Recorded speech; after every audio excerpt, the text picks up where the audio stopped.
ஜென்ரலாகவே மருத்துவம் அப்படின்னா மாத்திரை மருந்தெல்லாம் எடுக்கணும், மாத்திரை இல்லாமல் சரியாகாது, நம்ம வந்து பார்த்தோம் அப்படின்னா அதுக்கு பத்தியம் இருக்கணும், இந்த மாதிரி நிறைய சொல்கிறாங்க. ஸோ அவங்க சொல்கிறது தவறா இல்லை மருந்து இல்லாமலும் இருக்க முடியுன்ற இந்த ஸ்டேட்மெண்ட் சரியா?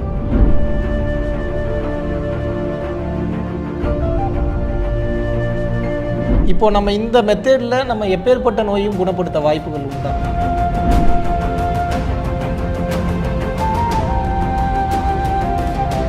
நீங்கள் வழக்கமாக நீங்கள் ஒருத்தருக்கு ட்ரீட்மெண்ட் பண்ணிங்கன்னா எப்படி பண்ணுவீங்களோ இப்போ நீங்கள் அவருக்கு பண்ணலாமா? ஏன்னா மக்கள் தெரிஞ்சுக்கணும்னு நினைக்கிறேன்.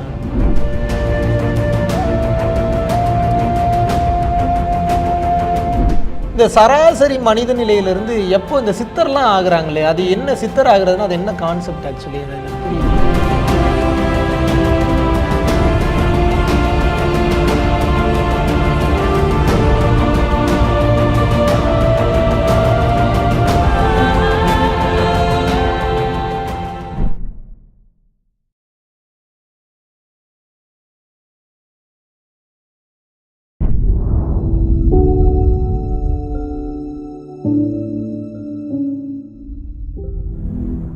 குருவே சரணம். அனைவருக்கும் வணக்கம். இதுக்கு முன்னாடி நம்ம பரம்பொருள் ஃபவுண்டேஷனுடைய யூடியூப் சேனலில் நல்ல நிலையை அடைந்த ஆன்மீகவாதிகள், ஞான பாதையில் பயணம் செய்து கொண்டிருக்கக்கூடிய பல நபர்களை வந்து இதுக்கு முன்னாடி வந்து நம்ம இன்ட்ரடியூஸ் பண்ணியிருக்கோம். அந்த வகையில் நமது திருப்பூர் உடுமலைப்பேட்டையை சேர்ந்த அக்கு ஹீலர் சித்தார்த்தன் அவர்களிடம் வந்து இன்றைக்கி வந்து மிக அற்புதமான ஆன்மீக தகவல்களையும் அதை கடந்த நிலையில் மருந்தில்லா மருத்துவம் என்னக்கூடிய அற்புதமான விஷயத்தை பற்றி இன்றைக்கி நிறையா வந்து பேச இருக்கிறோம்.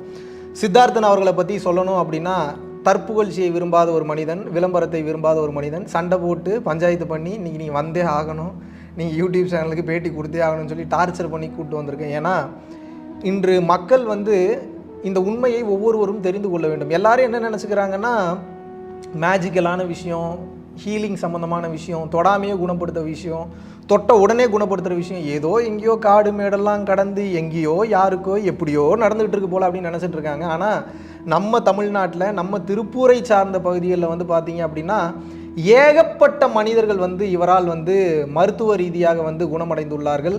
ரொம்ப ப்ராப்பராக, ரொம்ப அற்புதமாக பல பேருக்கு வந்து மருந்தில்லா மருத்துவத்தை வந்து சொல்லி கொடுத்துட்டும் வராரு, ட்ரீட்மெண்ட்டும் பண்ணிட்டு வராரு. கிட்டத்தட்ட பல லட்சம் மனிதர்களுக்கு வந்து அவங்க உடலில் ஏற்பட்ட நோய்களாக இருக்கட்டும், மனதில் ஏற்படக்கூடிய நோய்களாக இருக்கட்டும், ரொம்ப கம்மியான நேரத்தில் வந்து மிக அற்புதமான சிகிச்சை வழங்கி இன்று திருப்பூர் மட்டும் இல்லாமல் இன்று ஆல்மோஸ்ட் உலகத்தில் இருக்கக்கூடிய மெயினான பகுதியில் இருக்கக்கூடியவங்க எல்லாருமே தேடி வந்து சிகிச்சை எடுத்து செல்லக்கூடிய ஒரு அற்புதமான ஒரு மனிதராக இன்று மக்கள் முன் வந்து வலம் வந்துட்டு இருக்கிறாரு. வணக்கம் சித்தார்த்தன் அவர்களே. வணக்கம். எப்படி இருக்கீங்க? நல்லா இருக்கீங்களா? மகிழ்ச்சி. முதல்ல ரொம்ப நன்றி எங்களுடைய சேனலுக்கு உங்களுடைய சம்மதம் தெரிவித்ததுக்கு ரொம்ப ரொம்ப நன்றி. ஸோ முதல் கேள்வி என்ன அப்படின்னா, ஜென்ரலாகவே மருத்துவம் அப்படின்னா மாத்திரை மருந்தெல்லாம் எடுக்கணும், மாத்திரை இல்லாமல் சரியாகாது, நம்ம வந்து பார்த்தோம் அப்படின்னா அதுக்கு பத்தியம் இருக்கணும், இந்த மாதிரி நிறைய சொல்கிறாங்க. ஸோ அவங்க சொல்கிறது தவறா இல்லை மருந்து இல்லாமலும் இருக்க முடியுன்ற இந்த ஸ்டேட்மெண்ட் சரியா? அது சரி இது சரின்னு சொல்லணும்னா எனக்கு அதை பற்றி தெரிஞ்சிருக்கணும். ஓகே. எனக்கு இதை பற்றி முழுசாக தெரியும். ஏன்னா உயிர் தான் சரி பண்ணுது, உடம்பு தான் சரி பண்ணுது. ஓகே. அதனால் இந்த ஸ்டேட்மெண்ட்டில் நான் நிற்கிறேன். உயிர் தான் சரி பண்ணுது, உடல் ஒருபோதும் தவறு செய்யாது. ஓகே. உயிர் சக்தியோட எனர்ஜியை வாங்கிட்டு ஆட்டோமேட்டிக்காக உடம்பு சரி பண்ணுது. அவ்வளோதான் சாதாரணமான விஷயம். அதுக்கு நம்ம மனக்குறுக்கீடு, உடல் ரீதியான ஒரு சில குறுக்கீடு பண்ணுறதை நிறுத்திட்டோம்னாவே உடல் தானாகவே இயல்பில் சரி பண்ண ஆரம்பிச்சிடும். ஓ, உடல் தன்னைத்தானே சரி செய்து கொள்ளுது அப்படின்னு வந்து சொல்கிறீங்க. ஆமாம். ஓ, தட்ஸ் குட். அப்போ நம்ம இப்போ மருந்து சாப்பிடும்போது என்ன ஆகுது ஆக்சுவலி? அதான் மருந்து சாப்பிட்றத பற்றி எனக்கு தெரியாது. எனக்கு இதை பற்றி தெரியும். உடம்பு தன்னைத்தானே சரி செய்யும் போது எதுக்கு இன்னொரு தூண்டுகோல் தேவைப்படுது? ஓகே. அப்படிங்கிறது வந்து பார்த்தீங்க அப்படின்னா 2 விதமான மருந்து இருக்குது. உடலோட உயிர் சக்தியை எதிர்த்து வேலை செய்கிற மருந்து ஒரு விஷயமா இருக்குது, அதை ட்ரக்ஸ்ன்னு சொல்கிறாங்க. சரி.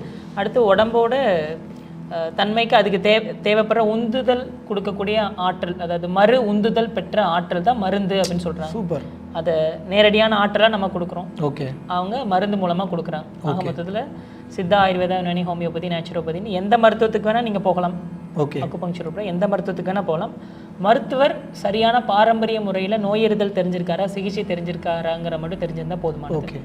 அப்போது ஒரு மருத்துவம் பண்ணணும்னா முதல்ல தெரிஞ்சிருக்க வேண்டியது நோயறிதல். என்ன நோயின்னு கண்டுபிடிச்சா தான் ட்ரீட்மெண்ட்டே பண்ண முடியும். ஓகே. வேற ஒரு மருத்துவத்தோட நோய் இதில் கொண்டு வந்துட்டு இன்னொரு மருத்துவத்தோட சிகிச்சை கொடுக்கும்போது அது எப்படி சரியாக இருக்க முடியும்? அதனால் அந்தந்த மருத்துவத்துக்கான நோய் எதிர்த்தல் முறையில் பண்டைய காலத்துலேருந்து கொண்டு வந்துட்டு இருக்காங்க பாரம்பரிய மூலிமா.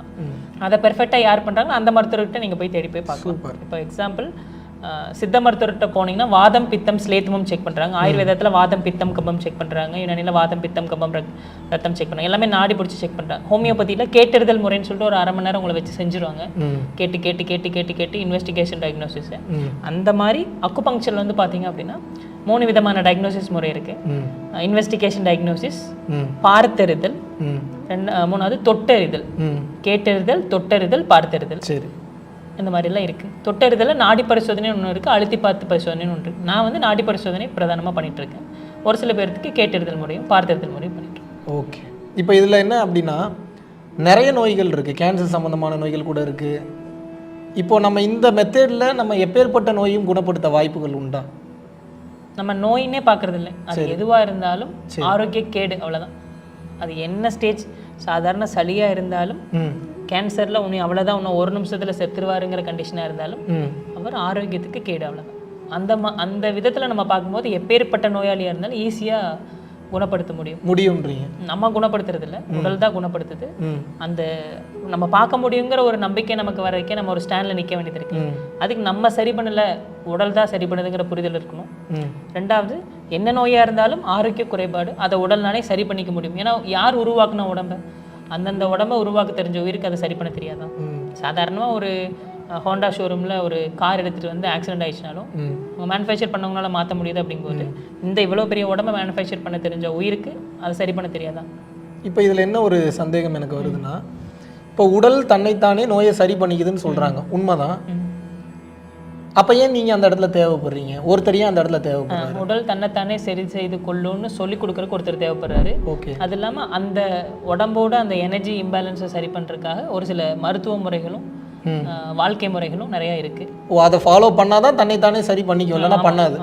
என்ன மனசுக்கு நீங்கள் எதையுமே சரி ஃபாலோ பண்ண தேவையில்லை. சரி, சும்மா விட்டோம்னா மனசு சரியா அதன் போக்கில் விட்டுறோம். கை தட்டணும், சத்தம் வந்துச்சு, அந்த சத்தம் இப்போ இருக்கா? இல்லை, இல்லாமல் போயிடுச்சு. அந்த மாதிரி மனசில் வர பிரச்சனைகளை மறுபடியும் நோண்டாமல் இருந்தோம்னா அது அதுவாகவே சரியாயிரும். ஓகே. அதுக்கு நமக்கு ஏதோ ஒரு விதமான நம்பிக்கையோ இல்லை ஏதோ ஒரு விதமான புரிதலோ தேவைப்படுது. ஓகே. அந்த புரிதலும் நம்பிக்கையும் இருந்துச்சுன்னா ஆட்டோமேட்டிக்காக நம்ம விட்டுரும். இப்போ எக்ஸாம்பிள், செயல் விளைவு தத்துவத்தை நம்புறவங்க வந்து செஞ்ச செயலுக்கான விளைவு வரும். அதனால பார்க்குற பார்வை, பேசுகிற பேச்சு, சிந்திக்கிற சிந்தனை, செய்கிற செயல்ன்ட்டு தப்பு பண்ணக்கூடாதுன்னு நினைப்பாங்க. ஒருவேளை தப்பு பண்ணிட்டாங்கன்னா அதுக்கு மன்னிப்பு கேட்டுட்டு இருக்கோம். ஏதாவது ஒரு கஷ்டம் வந்துருச்சுன்னா கூட நம்ம ஏற்கனவே செஞ்ச செயலுக்கான விளைவை தான் நம்ம அனுபவிக்கிறோம் அப்படிங்கிற ஒரு புரிதலில் நகர்ந்து வந்துடுறாங்க. ஓகே. அது மாதிரி ஏதோ ஒரு நம்பிக்கையில் இருக்கிறவங்க வந்து குரு மேலே நம்பிக்கை, இல்லை இறைவன் மேலே நம்பிக்கையில் இருக்கிறவங்க, கடவுள் மேலே, தெய்வத்து மேலே, இயற்கை மேலே நம்பிக்கை இருக்கிறவங்க வந்து இது வந்து அவங்களுக்கு தெரிஞ்சுதான் நடக்குதுங்கிற ஒரு நம்பிக்கையை வச்சுக்கும் போது ஆட்டோமேட்டிக்காக அதுலேருந்து வேகமாக வெளியே வந்துடுறாங்க. எந்த நம்பிக்கையும் புரிதலும் இல்லாதவங்க தான் மறுபடியும் அதை பற்றியே யோசிச்சுட்டு அதை பற்றியே இது பண்ணிட்டு இருக்காங்க.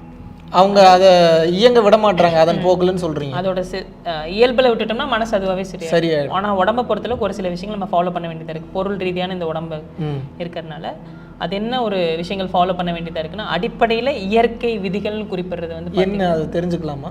4 விதிகள் குறிப்பிடுறாங்க உடம்புக்குன்னு சொல்லிட்டு. சரி. இந்த சித்தர்கள் முதல்ல இருந்து இப்போ சயின்டிஸ்ட் வரை எல்லாருமே ஒத்துக்கக்கூடிய விஷயமா இருக்கிறதுல முதல் விஷயம் தூக்கம். சரி. நீ என்ன தப்பு வேணா பண்ணிக்கோ, என்ன வேணா பண்ணிக்கோ, ஆனால் தூக்கம் சரியா இருந்துச்சுன்னா சரியா இருக்கு. எல்லாமே பெர்ஃபெக்டாக இருந்து தூக்கம் மட்டும் சரியா இல்லைன்னா நீ சரியா இருக்க முடியாது. அனைத்து எப்படி தூங்கணும், எவ்வளோ நேரம் தூங்கணும்? எவ்வளோ நேரம் தூங்கணும்னா குறைஞ்சது 5 மணி நேரம் தூங்கணும். மேக்ஸிமம் உங்களுக்கு விழிப்பு வர தூங்கணும். அது என்ன 5 மணி நேரம் கணக்கு? எல்லாரும் 8 மணி நேரம் சொல்கிறாங்களேன்னு ஒரு கேள்வி வரும். 5 மணி நேரம்ங்கிறது நைட்டு 9:45 to 10க்குள்ளே படுத்துருக்கணுங்கிறது உடம்போட விதி. காலையில் 3 மணி வரை தூங்கணுங்கிறது உடம்போட விதி. 3 மணிக்கு மேலே உங்களுக்கு தூக்கம் வந்துச்சுன்னா தூங்கிக்கங்க, விழிப்பு வந்துச்சுன்னா எழுந்திரிச்சிக்கங்க. ஆனால் 10 to 3 கண்டிப்பாக தூங்கிருக்கணும். அப்போ தான் உடல் ஆரோக்கியமான நிலையில் இருக்க முடியும். அதோட வேலையை அது செஞ்சுக்க முடியும். இதுக்கு எக்கச்சக்கமான காரணங்கள் சொல்கிறாங்க. இயற்கை ரீதியான காரணம் பார்த்தீங்க அப்படின்னா 2 விதமான படைப்புகள் இருக்குது. இரவில் விழிச்சிருக்கிறது, பகலில் விழிச்சிருக்கிறது. இரவில் விழிச்சிருக்கிறது அப்படிங்கிறது எப்படி கண்டுபிடிக்கலான்னு பார்த்தீங்கன்னா, யாருக்கெல்லாம் கண்ணில் 2 விழித்திரை, டாப்பிடம் லூசிடம்ங்கிற 2வது விழித்திரை இருக்கும், அவங்க இரவில் விழிச்சிருக்கலாம். இப்போ லைட் அடிச்சுட்டு நம்ம பைக்கில் போயிட்டுருக்கோம், ஒரு நாயோ பூனையோ கிராஸ் ஆகுதுன்னா கண்ணில் ஆரஞ்சு கலரில் மஞ்சள் கலரில் ஒரு 2வது ஒரு ரேடியம் ரிஃப்ளெக்டர் தெரியுது, நம்மளால் பார்க்க முடியும். யாருக்கெல்லாம் அப்படி இருக்கோ அவங்க நைட்டு முழிச்சிருக்கனால இரவில் முழிச்சிருக்கனால ஏற்படக்கூடிய சூடு அவங்களுக்கு வராமல் இருக்கும். அந்த வெளிச்சம் கூடிய பார்வை அவங்களுக்கு கிடைக்கும். ஆனால் நமக்கு அப்படி இருக்கா?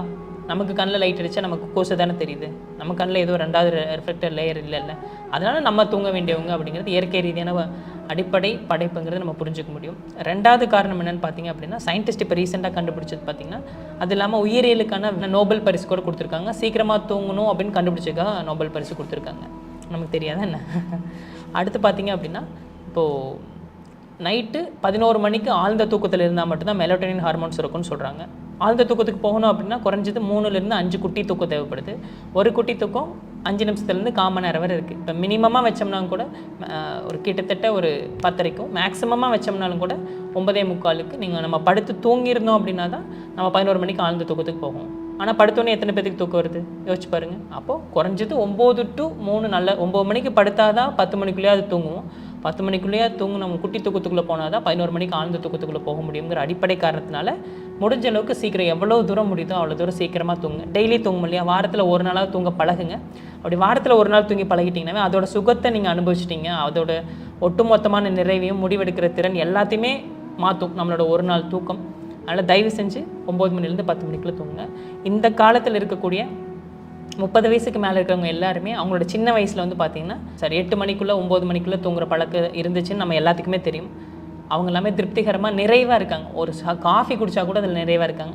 ஆனால் இந்த காலத்தில் எப்பேற்பட்ட எவ்வளோ கிடைக்காது கொடுத்தாலும் அதில் நிறைவில்லாமல் இருக்கிறதுக்கு முக்கியமான காரணம் தூக்கமின்மை தான். அதனால் எந்த நேரம் தூங்கணுங்கிறது தான் ரொம்ப முக்கியமே தவிர எவ்வளோ நேரம் தூங்கணுங்கிறது முக்கியம் கிடையாது. அதனால் முடிஞ்ச அளவுக்கு 10 மணிலேருந்து 3 மணிக்குள்ளே தூங்குங்க. 9 மணிக்கு தூங்கினா பரவாயில்ல, 10 மணிலேருந்து 3 மணிக்குள்ளேயே தூங்குங்க. அப்போ தூக்கம் கவர் பண்ணிட்டீங்க. 2வது 4 விஷயம் சொன்னீங்க. 2வது விஷயம் வந்து பார்த்தீங்கன்னா பசி. எதுக்காக சாப்பிட்றோம்? நம்மளோட உயிர் சக்திக்காக சாப்பிட்றோம். அப்போ எப்போ சாப்பிடணும்? உயிர் சக்தி தேவைப்படும் போது தானே சாப்பிடணும். சும்மா ஒரு 2000 கிலோ அரிசியை ஒரு நாளைக்கு சாப்பிட முடியாது. அந்த அடிப்படையில் வந்து பார்த்திங்க அப்படின்னா நமக்கு எப்போ தேவைன்னு நமக்கு உள்ளுக்குள்ளே இருக்கிற உயிர் நமக்கு அறிவிக்குதோ அப்போ சொல்லணும், அப்போ தான் சாப்பிடணும். பசிச்சு தான் சாப்பிடணும். நமக்குள்ளோட உயிர் வந்து பார்த்திங்க அப்படின்னா பசி ஏற்படுது அப்படின்னு அறிவிக்குது, உணவு தேவைப்படுதுன்னு அறிவிக்கும் போது நம்ம சாப்பிடணும். பசிச்சா மட்டும்தான் சாப்பிடணும். பசித்திரு விழித்திரு தனித்திருன்னு வள்ளலார் சொல்லியிருக்காங்க. எக்கச்சக்கமான பேர் பசித்து புசி அப்படின்னு சொல்லி வச்சுருக்காங்க. ஏகப்பட்ட சித்தர்கள் இதை சொல்லி வச்சுருக்காங்க. அடுத்து சாப்பிட்றோம் எவ்வளோ சாப்பிடணும் அப்படின்னா அதையும் சொல்லி வச்சுருக்காங்க. அளவுக்கு மிஞ்சினால் அமிர்தமும் நஞ்சு. பசியோடு அமர்ந்து பசியோடு எழ வேண்டும் சொல்லிட்டு வயிறை நிறைக்கக்கூடாது, இறைப்பையும் நிறைக்கக்கூடாது, பசியை நிறைவடைகிற அளவுக்கு சாப்பிடணும்னு சொல்கிறாங்க. ஆனால் நம்ம ஆளுங்க என்ன பண்ணுவாங்கன்னா சாப்பிட்றது அப்படின்னா இங்கேருந்து ஒரு 1/2 கிலோமீட்டருக்கு வயிறு வச்சுருப்பாங்க. அதை நிறைச்சாதான் திருப்தியாக இருக்கும் அப்படிங்கிற அளவுக்கு சாப்பிடுவாங்க. அதுதான் பிரச்சனை. அதனால் எவ்வளோ சாப்பிடணும் எப்படி கண்டுபிடிக்கலாம்னா நமக்கு தேவையான அளவு சாப்பிடணும். இதுதான் நமக்கு தேவைங்கிறது எப்படி கண்டுபிடிக்க முடியும் அப்படின்னா கவனமாக இருந்தால் மட்டும்தான் முடியும். ஸோ அடிப்படையில் ஒரு மனிதன் எப்பேற்பட்ட மனிதனாக இருந்தாலும் சாப்பிட்றதுல கவனமாக இருந்து பழகிட்டாங்கன்னாவே மிகப்பெரிய ஆன்மீக நிலைக்கு அவங்களால வர முடியும். ஏன்னா எல்லா இடத்தையும் விழிப்புணர்வு தானே சொல்லித்தராங்க. சாப்பிடவே தெரியாத எப்படி மேன்மையான நிலைக்கு போக முடியும்? அதனால அடிப்படையில் விழிப்புணர்வாக நல்ல பஞ்சா இருக்கு. சாப்பிடவே தெரியாதவன் எப்படி ஆன்மீகத்தில் உயர்நிலை? நல்ல கேள்விதான் அது. அதனால அடிப்படையில் கவனத்தோட சாப்பிடணும். கவனத்தோட சாப்பிட்டா அவங்களோட அளவு அவங்களுக்கே தெரியும். ஆனால் சாப்பிடும்போது இப்போ ஃபோன் பேசுறது, இல்லை வெளி விஷயத்தை பற்றி பேசுறது, சண்டை போடுறது, அடுத்து டிவி பார்க்குறதுங்கிற மாதிரி தான் போதே தவிர சாப்பிடும்போது சாப்பிட்ற வேலையை யாரும் பார்க்குறது இல்லை. சாப்பிடும்போது சாப்பிட்ற வேலையை பார்த்தோன்னா ஆட்டோமேட்டிக்காக கவனம் வந்துடும். ஆட்டோமேட்டிக்காக கவனம் வந்துருச்சுன்னா கரெக்டான தேவையான அளவு தான் சாப்பிடும். பசிக்கும் போது தேவையான அளவு சாப்பிடணும். எதை சாப்பிடணும்? நமக்கு பிடிச்சதை சாப்பிடணும். ஆனால் ஒரே ஒரு கண்டிஷன், நமக்கு பிடிச்சதில் செயற்கை ரசாயனம் கம்மியாக இருக்கிறத சாப்பிட்டுக்கணும். அப்படி செயற்கை ரசாயனம் இருக்கிறத சாப்பிடவே கூடாதுன்னா தாராளமாக சாப்பிடலாம். உலகமே அதுதான் சாப்பிட்டுட்டு இருக்கு. என்னைக்கே ஒரு நாள் ஒகேஷனலாக சாப்பிட்றதுல எந்த தடையும் இல்லை, என்ன வேணால் சாப்பிட்டுக்கணும். ஆனால் டெய்லி சாப்பிட்ற தினசரி உணவுகளில் மட்டும் கவனம் ஹெல்த்தியாக நல்லது. அவ்வளோதான். மூணாவது வந்து தண்ணி. ஏன் தண்ணி குடிக்கணும்? உடம்போட உயிர் சக்தி தேவையை நீர் மூலமாக நீர் தேவைப்படுதுன்னு உயிர் அறிவிக்குது. உடம்போட சூடு, காரம், எக்கச்சக்கமான காரணங்கள்னால எனக்கு நிறைய விஷயம் தெரியாது. உடம்பு கேட்குது, குடிக்கல. எனக்கும் தெரியாது. சரி. தாகம் எடுக்கும்போது தண்ணி குடிக்கணும். அடுத்து எவ்வளவு தண்ணி குடிக்கணும்? ஒரு நாளைக்கு இத்தனை லிட்டர் குடிச்சா நல்லது, அத்தனை லிட்டர் குடிச்சா நல்லதுங்கிறாங்க ஒரு சில பேர். ஒரு சில பேர் காலையில தூங்கி எந்திரிச்சுனே தண்ணி குடிச்சா நல்லதுன்னு சொல்றாங்க. இவ்வளோ 4 லிட்டர் 5 லிட்டர் குடிச்சே ஆகணுன்றாங்களே அப்படின்னு குறிப்பிடுறாங்க. ஆனா இப்ப நான் எடுத்துக்காட்டுக்கு என்ன எடுத்துட்டீங்கனாலும், நான் ஊட்டியில இருக்கேன்னா என்னோட தாகத்தோட அளவு வேறுபடும். ராஜஸ்தான்ல இருக்கேன்னா அதிகமா தேவைப்படும். துபாயில இருக்கேன்னா அதிகமா தேவைப்படும். சுவிட்சர்லாந்துல இருந்தேன்னா கம்மியா தேவைப்படும். அதுவே நான் வெயில்ல வேலை செஞ்சுட்டு இருந்தேன்னா வேற மாதிரி இருக்கும், ஏசி ரூம்குள்ள இருந்தேன்னா வேற மாதிரி இருக்கும். அதிகமாக கோவப்படும்போது வேற மாதிரி இருக்கும், மன சமநிலையோட பொறுமையா நிதானமா. அந்த ஸ்டேட்மெண்ட் தப்பு தானே. அதனால பொதுவா அப்படின்னு ஒன்று சொல்றாங்கன்னா அதுல உண்மை இருக்குதா இல்லைன்னு சொல்லலை. ஆனா தனித்தன்மைன்னு வரும்போது எல்லாத்துக்கும் அந்த உண்மை பொருந்தணுங்க அவசியம் கிடையாது. நான் 50 இட்லி சாப்பிட்றேன் நல்லதுங்கிறதுனால எல்லாரும் 50 இட்லி சாப்பிட்றேன்னு சொல்ல முடியாது. இல்லை, என்னோட அளவு 2 இட்லினா எனக்கு அது சரி, அவ்வளவுதான். அந்த அடிப்படையில் ஒவ்வொருத்தவங்களுக்கான தாகம் எவ்வளவோ அந்த தேவையான எடுத்து தண்ணி குடிக்கணும். தாகம் எடுத்து தண்ணி குடிக்கணும், அவங்களுக்கு தேவையான அளவு தண்ணி குடிக்கணும். Okay, super. நாலாவது பார்த்தீங்கன்னா ஓய்வு. உடம்புக்கு இப்போலாம் அவங்களுக்கு ஓய்வு தேவைப்படுதுன்னு தோணுதோ அப்போ ஓய்வு கொடுக்கணும். ஒரே விஷயத்த செஞ்சுட்டு இருக்காங்கன்னா வேற விஷயத்த மாற்றி செஞ்சால் கூட அவங்களுக்கு ஓய்வாக தெரியும். இப்போ நானே ட்ரீட்மெண்ட் பார்த்துட்டே இருக்கேன், பயங்கர லைனாக போய் ட்ரீட்மெண்ட் பார்த்துட்டே இருக்கேன். அந்த நேரத்தில் ஒரு ஸ்பீச் கொடுக்குறேன்னா எனக்கு அது ஓய்வு. ஒரு ஸ்பீச்சே ஓய்வு. 3/4 மணி நேரம் ட்ரீட்மெண்ட் பார்த்துட்டு ஒரு 1/4 மணி நேரம் ஸ்பீச் கொடுக்குறேன், எனக்கு அப்படியே ஃபுல் எனர்ஜி வந்துடும். Changing the post of work is also the ரெஸ்ட்டுங்கிற கேட்டகரியில் வந்து அது வந்துடுது. ஆப்போசிட் வேலை பார்க்கும்போது ஆட்டோமேட்டிக் எனர்ஜி வந்து இதுதான் வந்து வேதாத்ரி மகரிஷியை கூட கண்ணாடி பயிற்சி தீப பயிற்சின்னு சொல்லிட்டு சும்மா ஒரு புக்கு வந்துச்சுன்னு படித்து பார்க்கும்போது இதை தான் நம்ம ஸ்பீச் கொடுக்கும்போது எனர்ஜியை விட்டுட்டு எனர்ஜி எடுத்துக்கிறோமோ அப்படிங்கிற மாதிரி ஒரு தோணுதல் ஏற்பட்டுச்சு. அதனால் தாகம் எடுக்கும்போது தண்ணி குடிக்கணும், தேவையான அளவு தண்ணி குடிக்கணும். தண்ணி குடிக்கணும் தாகம் எடுக்கும்போது, இளநீ மோர் ஜூஸ் அந்த மாதிரி இல்லாமல் வெறும் தண்ணி குடிக்கணும். டைமுக்கு தூங்கணும், பசிக்கும் போது சாப்பிடணும், பிடிச்சதை சாப்பிடணும், கவனமாக சாப்பிடணும். முடிஞ்ச அளவுக்கு செயற்கை ரசாயன உணவுகளை டெய்லி உணவு பட்டியல் இல்லாத மாதிரி பார்த்துக்கணும். 3வது வந்து பார்த்தீங்க அப்படின்னா ஓய்வு தேவைப்படும் போது ஓய்வு எடுக்கணும், தேவையான அளவு ஓய்வு எடுத்துக்கணும். படுத்துக்கிட்டே இருக்கிறவங்களுக்கு நடந்தா ஓய்வு, உட்காந்துட்டே இருக்கவங்களுக்கு நின்னா ஓய்வு, நின்றுட்டே இருக்கவங்களுக்கு உட்காந்தா ஓய்வு. அவ்வளோ changing the post of work is the rest. மாறுது. அடுத்து பார்த்தீங்கன்னா 4வது 9 மணிலேருந்து 10 மணிக்குள்ள கண்டிப்பாக தூங்கணும். மாற்றமே இல்லை. யார் தூங்குறாங்களோ அவங்களால மட்டும்தான் நல்லா இருக்க முடியும். அதில் உங்களோட குழந்தைகள் தூங்கிட்டு இருக்காங்களா கவனிச்சு பாருங்கள். நீங்கள் ஒரு மிகச்சிறந்த துரோகியாக உங்கள் குழந்தைக்கு இருக்கிறீங்க. நல்லா யோசிச்சு பாருங்கள், நீங்கள் எத்தனை மணிக்கு தூங்குனீங்க? 10 மணிக்குள்ளே தூங்கியிருந்தீங்க உங்கள் சின்ன வயசில்.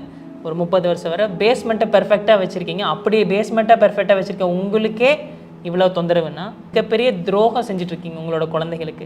வாரத்தில் ஒரு நாளாக தூங்க வைக்கலாம்ல. உங்களோட சுதந்திரத்துக்காக நீங்கள் பாத்திரம் கழுவணும், நீங்கள் உங்களோட வேலையை பார்க்கணும், நீங்களும் ஐடியில் வேலை பார்க்கணுங்கிறதுக்காக உங்களோட குழந்தைகள்கிட்ட மொபைலை கொடுக்குறது, இதெல்லாம் எந்த விதத்தில் நியாயம்? இதுக்கான விளைவில் நீங்கள் யோசிக்கவே மாட்டிங்களா?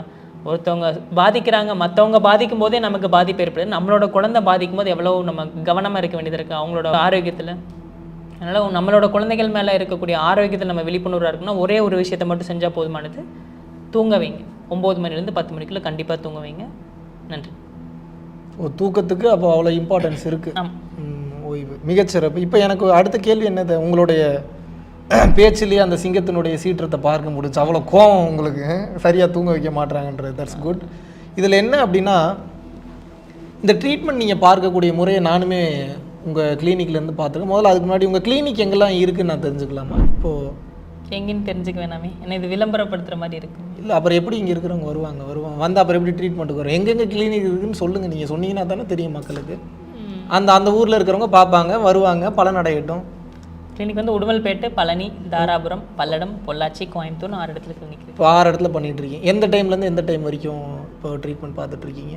இப்போது திங்கக்கிழமை ஃபுல் டே பல்லடம், செவ்வாய்க்கிழமை ஃபுல் டே பல்லடம், புதன்கிழமை காலையில் கோயம்புத்தூர், காலையில் 7 to 11, ஈவினிங் வந்து 4 to 7 வந்து பொள்ளாச்சி, வியாழக்கிழமை காலையில் தாராபுரம், ஈவினிங் வந்து பல்லடம், வெள்ளிக்கிழமை காலையில் உடுமல்பேட், வெள்ளிக்கிழமை சாயந்தரம் பழனி. சிறப்பு. இதில் நான் வந்து ஒரு டைம் பல்லடம் வந்து நான் பார்த்துருக்கேன்.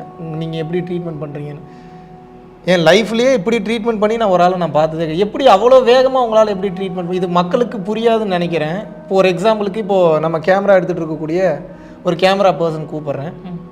நீங்கள் அவர் வழக்கமாக நீங்கள் ஒருத்தருக்கு ட்ரீட்மெண்ட் பண்ணிங்கன்னா எப்படி பண்ணீங்களோ இப்போ நீங்கள் அவருக்கு பண்ணலாமா? ஏன்னா மக்களுக்கு தெரிஞ்சுக்கணும்னு நினைக்கிறேன் நான். தாராளமாக பண்ணலாம், கூப்பிடலாமா? அது இல்லாமல் நான் தான் பண்ணுறேன்னு எடுத்துக்க வேணாம். இது யார் வேணா, இப்போ யார் சுவிட்ச் போட்டாலும் ஃபேன் ஓடும் இல்லைங்களா? ஆமாம். ஆனால் இதுக்குன்ட்டு ஒரு கோர்ஸ் இருக்குது. இதை படிச்சுட்டு வர எல்லாருமே இந்த மாதிரி தான் ட்ரீட்மெண்ட் பண்ணுவாங்க. சூப்பர். அதான் புரியுது எனக்கு. நீங்கள் எப்படி ட்ரீட்மெண்ட் பண்ணீங்கன்னு இப்போ நான் தெரிஞ்சுக்கணும்ல மக்களுக்கும். வாங்க, யார் இருக்கீங்க? வாங்க.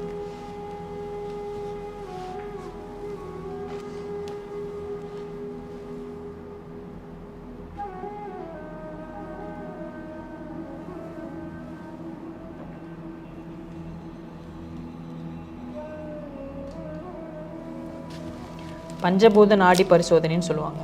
பஞ்சபூத நாடி பரிசோதனைன்னு சொல்லி பஞ்சபூத சீர்கேடு எங்கே இருக்குன்னு சொல்லிட்டு நாடி மூலமாக பார்த்துட்டு அதில் சீர்கேடு இந்தந்த மூலகங்கள் சீர்கேடு அடைஞ்சிருந்தால் இப்படி சூஸ் பண்ணணுங்கிறது சொல்லி கொடுத்துருப்பாங்க. சரி. அப்படி சூஸ் பண்ணி கடைசியில் பாயிண்ட் சூஸிங் எப்படின்னு சொல்லி கொடுத்துருப்பாங்க. சரி. அந்த பாயிண்ட் சூஸிங் கிட்ட வந்து பார்த்தீங்கன்னா விரல் மூலமாகவோ இல்லை இந்த மாதிரி ஊசி மூலமாகவோ அந்த இடத்த தொட்டு தூண்டணும். அவ்வளோதான். கொஞ்சம் காட்டுங்க, மேலே தூக்கி காட்டு. ஓகே, எல்லாத்துக்கும் இந்த ஒரு பாயிண்டில் தான் போடுவீங்களா? ஒவ்வொருத்தருக்கும் வேறு வேறு மாதிரி மாறும். அவங்களோட பஞ்சபூத சமநிலையின்மை எப்படி இருக்குன்னு பார்த்துட்டு சீர்கேடு அடைஞ்ச மூலகங்களை தேர்வு பண்ணுறது மூலமாக ஈஸியாக சிகிச்சை அளிக்க முடியும். இதை கோர்ஸாகவே சொல்லி தந்துட்டுருக்காங்க. இது வந்து கம்பம் அகாடமி ஆஃப் அக்குபங்க்ஷன்னு போட்டாலும் வரும், அல்லது akuhome.orgன்னு போட்டாலும் வரும். இது அழகப்பா யூனிவர்சிட்டியில் கொலாபரேட் ப்ரோக்ராம் போட்டு சொல்லி கொடுத்துட்ருக்காங்க. யார் வேணால் படிச்சுக்கலாம். இப்போ ட்ரீட்மெண்ட் பார்த்தவங்க நிறைய பேர் போய் படித்து இப்போ டாக்டர் ஆகிட்டாங்க. இப்போ என்னன்னா, இப்போ நீங்கள் அவருக்கு அந்த பாயிண்ட் போட்டிங்க, அவ்வளோதான் ட்ரீட்மெண்ட் முடிஞ்சு. ட்ரீட்மெண்ட் முடிஞ்சு 20 செகண்ட் கூட நீங்கள் எடுத்துருக்க மாட்டீங்க. நோயறிதல் சிகிச்சை அது போதுமானது. ஒரு ஆளுக்கு இது என்ன பண்ணணும்னு நினைக்கிறீங்க? ஒரு ஆளுக்கு 1 நிமிஷம் போதுமானது. அங்கே இருக்கக்கூடிய எனர்ஜி சேஞ்சஸை நம்ம சரி பண்ணிட்டோம். எனர்ஜி சேஞ்சஸ் சரியாமல் ஆட்டோமேட்டிக்காக அது ஹார்மோனிக்கல் சேஞ்சஸ் சரியாகும். ஹார்மோனிக்கல் சேஞ்சஸ் சரியாமல் ஆட்டோமேட்டிக்காக கெமிக்கல் சேஞ்சஸ் சரியாகும். கெமிக்கல் சேஞ்சஸ் சரியாமல் ஆட்டோமேட்டிக்காக ஃபிசிக்கல் சேஞ்சஸ் சரியாகும். என்ன தொந்தரவு வந்தாலும் சரியாகும். அது எப்பேற்பட்ட தொந்தரவு, எங்கேயுமே சரி பண்ணக்கூட முடியாத தொந்தரவு வந்தாலும் சரியாகாத பிரச்சனை ஒன்று கூட கிடையாது. ஏன்னா உடல் ஒருபோதும் தவறு செய்யாது. உடல்னால எல்லாத்தையுமே சரி பண்ணிக்க முடியுங்கிறத சிறப்பு பண்ண முடியும். ஆனால் இப்போ இது எல்லாத்தையும் சரி பண்ணிடும். இது சரி பண்ண முடியாத தொந்தரவுன்னு ஒன்றும் கிடையாது. எந்த நோய் எடுத்தீங்கனாலும் எல்லா நோயுமே எங்கிட்ட வந்து இந்த பஞ்சபூத அதான். Thank you brother. இல்லை சரி பண்ணது நான் கிடையாது, உடல். இப்போது இவர் பண்ண இந்த ட்ரீட்மெண்ட் நீங்கள் பார்த்துருப்பீங்க. கிட்டத்தட்ட ஒரு எனக்கே ஆச்சரியமான விஷயம் என்னென்னா, ஒரு 10லேருந்து 20 செகண்ட் தான் டைம் எடுத்துக்கிறாரு ஒரு பேஷண்ட்டுக்கு. நிறைய பிரச்சனைகளை இந்த மாதிரி வந்து க்யூர் பண்ணியிருக்காரு. கண்ணு தெரியாதவங்களுக்கு கண் வந்திருக்கு, கண் ப்ராப்ளம் சரி பண்ணியிருக்கிறாரு. உடல் சம்மந்தமான கை பிரச்சனை, கால் பிரச்சனை, மூட்டு வலி, அதுபோக வந்து நம்ம நினைத்து கூட பார்க்க முடியாத நாள்பட்ட வியாதிகள், அதுபோக இந்த பீரியடிக்கலாக நம்ம பல வருடமாக இருக்கக்கூடியது, அதை கடந்த நிலையில் வந்து பார்த்திங்கன்னா இந்த தலைமுறை விட்டு தலைமுறை வரக்கூடிய ப்ராப்ளமும் இதை வந்து க்யூர் பண்ணியிருக்கிறாரு. கண்ணாலேயே நான் பார்த்துருக்கேன், நிறைய கேட்டிருக்கேன். நம்ம பரம்பொருள் யோகிகள் மட்டும் இல்லாமல் பரம்பொருள் ஃபவுண்டேஷனை ஃபாலோ பண்ணக்கூடிய பல பேர் போய் இதில் வந்து பலன் அடைஞ்சிருக்காங்க. அதனால தான் இந்த உண்மை மக்களுக்கும் வந்து போய் சேரணும். பல பேர் வந்து பஞ்சபூதத்தில் மாற்றம் ஏற்படும் போது நிச்சயமாக அது ஒரு மனிதனுடைய உடம்பில் உள்ள பல பிரச்சனைகளை தன்னைத்தானே சரி செய்து கொள்கிறதுன்னு நம்ம சொல்லும்போது அது கொஞ்சம் நம்ப முடியாதபடி தான் இருக்கும். பட் இதை ஒருத்தர் சக்ஸஸ்ஃபுல்லாக பண்ணி காமிச்சிட்டு இருக்காருன்றப்போ மக்களுக்கும் அந்த நம்பிக்கை வரும். இப்போ சித்தார்த்தன்கிட்ட இருக்கக்கூடிய ஸ்பெஷாலிட்டியே என்ன அப்படின்னா, இது நான் மட்டும் என்னால் பண்ணுறது, நான் மட்டும் பண்ணுறது கிடையாது, ஒவ்வொருத்தரும் இதை பண்ண முடியும். ஏன்னா அந்த பாயிண்ட்ஸ் தெரிஞ்சு அந்த உணர்வு நிலையில் ஒருத்தங்க ஃபோக்கஸ்டாக அதை தெரிஞ்சுக்கணுன்ற தன்மையோடு பண்ணும்போது அவரவர் உடம்பே சரி செய்து கொள்ளக்கூடிய அந்த ஆற்றலை அந்த உடம்பே வழங்குகிறதுன்ற அந்த அற்புதமான அந்த விஷயத்தை வந்து இன்றைக்கி உலக மக்களுக்கு வந்து சொல்லிகிட்டு இருக்கிறாரு. அதுக்கு உண்மையாகவே வந்து பார்த்தீங்க அப்படின்னா நம்ம சந்தோஷப்படணும். இதை தொடர்ந்து அடுத்த கேள்வி என்னென்னா பிரதர், இப்போ இந்த ட்ரீட்மெண்ட் பார்க்குறீங்க, இப்போ நம்ம ட்ரீட்மெண்ட்டு பல பேருக்கு பல நோய்கள் குணமாக இருக்குது, பல லட்சம் பேருக்கு வந்து பார்த்துருக்கீங்க. பெரிய இப்போ நீங்கள் இந்த மாதிரி 20 செகண்ட்லாம் பார்த்தீங்கன்னா கோடிக்கணக்கில் தொட்டாலும் தொட்டுறீங்க, அதில் மாற்று கருத்து இல்லை. இப்போ இதில் என்னுடைய கேள்வி என்னென்னா, கொஞ்சம் ஆன்மீகம் சார்ந்து நம்ம கேட்கணும் அப்படின்னு வந்து நான் நினைக்கிறேன். மருத்துவம் நம்ம வந்து ஒருத்தர் சொல்லி கொடுத்து நம்ம மருத்துவம் பார்க்குறது ஒரு வகை, தானாகவே உணர்ந்து மருத்துவம் பார்க்குறது 2வது வகை. பட் இது எது இருந்தாலும் இறை அருள் என்பது இல்லாமல் வந்து இது பண்ண முடியாது அப்படின்றது என்னுடைய கருத்தாக வந்து நான் நினைக்கிறேன். இறை அருள் அப்படின்றதுக்கு இதில் எந்த வகையில் பங்கு இருக்குன்னு நினைக்கிறீங்க நீங்கள் இந்த மருத்துவத்தில்? இறைவன் இல்லாமல் எதுவும் அசையாது, இயற்கை இல்லாமல் எதுவுமே இல்லைங்கிறது அடிப்படை கோட்பாடாக இருக்குது. சரி. ஆனால் சிகிச்சை அளிக்க சொல்லி கொடுக்குறது எல்லாமே நோயறிதல் சிகிச்சை சரியான செயல் கவனத்தோடு செய்யும்போது அதுக்கான விளைவு ஒழுங்கான விளைவு ஆட்டோமேட்டிக்காக வந்துடும். சரி. அதனால் இதுக்கு ஒரு ஸ்பெஷலைஸ்டு பர்சனாக இருக்கணுங்கிற அவசியம் கிடையாது. யார் வேணால் பண்ணலாம். ஒரு குழந்தைய கூப்பிட்டு ட்ரீட்மெண்ட் பண்ண சொல்கிறீங்களா சரியாகும். ஒரு பயங்கர வயசான 91 வயசு பாட்டியை பண்ண சொல்கிறீங்களா சரியாகும். சரி. அதனால் எல்லாத்துக்குமே இறையருள் இருக்குது, மாற்றுக்கிறது இல்லை. ஆனால் இது படிச்சுட்டு வந்து ட்ரீட்மெண்ட் பண்ணாவே போதுமானது சரியாயிடும். பட் இதுக்கு ஒரு கோர்ஸ் இருக்குது, அந்த கோர்ஸ் நம்ம படிச்சுட்டு இப்போ நீங்கள் சொன்னீங்களா கொஞ்சம் நேரத்துக்கு முன்னாடி, அந்த Kambam academy of acupuncture diploma in acupuncture சயின்ஸுங்கிற ஒரு கோர்ஸ் இருக்குது, அதை படிச்சுக்கலாம். ஓகே. அந்த அடுத்த கேள்வி என்னென்னா, ஜென்ரலாகவே ஆன்மீகத்தை பற்றிய சில டவுட், எனக்கு தெரிஞ்ச டவுட் எல்லாம் உங்கள்கிட்ட கிளாரிட்டி வாங்கிக்கலாம்னு வந்து நினைக்கிறேன். இன்னும் தெரியாத அடிமுட்டாள்கிட்ட கேள்வி கேட்டு இன்னொரு அடிமுட்டால் கேட்டு தெரிஞ்சுக்கலாம். 2 பெரிய உங்களை அடிமுட்டால்னு சொல்கிறதுக்கு எனக்கு தகுதி இல்லை, என்ன சொல்கிறதுக்கு எனக்கு தகுதி இருக்குன்னு. நான் ஒரு 1ஆம் நம்பர் அடிமுட்டால்னு வச்சுக்கோங்க. ஏதோ தெரிஞ்சதை சொல்லி கொடுத்துட்டு போங்க, நம்ம ஃபவுண்டேஷன் ஃபாலோவர்ஸை வந்து தெரிஞ்சுக்கிட்டோம். ஒரு மனிதன் எப்போது இறையருளை பெறுகிறான்?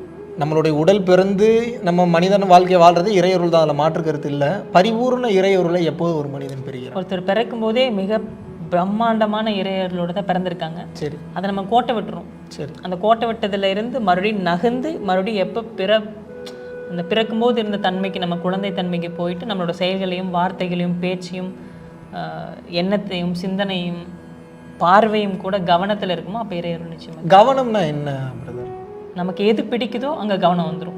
ஒவ்வொன்றையும் பிடிச்சு செஞ்சோம்னா கவனம் வந்துடும். தியேட்டருக்கு போயிட்டு நமக்கு பிடிச்ச படம், பிடிச்ச ஹீரோவோட படத்தில் போயிட்டு யாராவது ஃபோன் யூஸ் பண்ணிட்டு இருப்பாங்களா? பயங்கர பிரம்மாண்டமாக போகும்போது பண்ண மாட்டாங்க. ஸோ நமக்கு பிடிக்குதுன்னா அங்கே கவனமாக தான் வந்துடுது.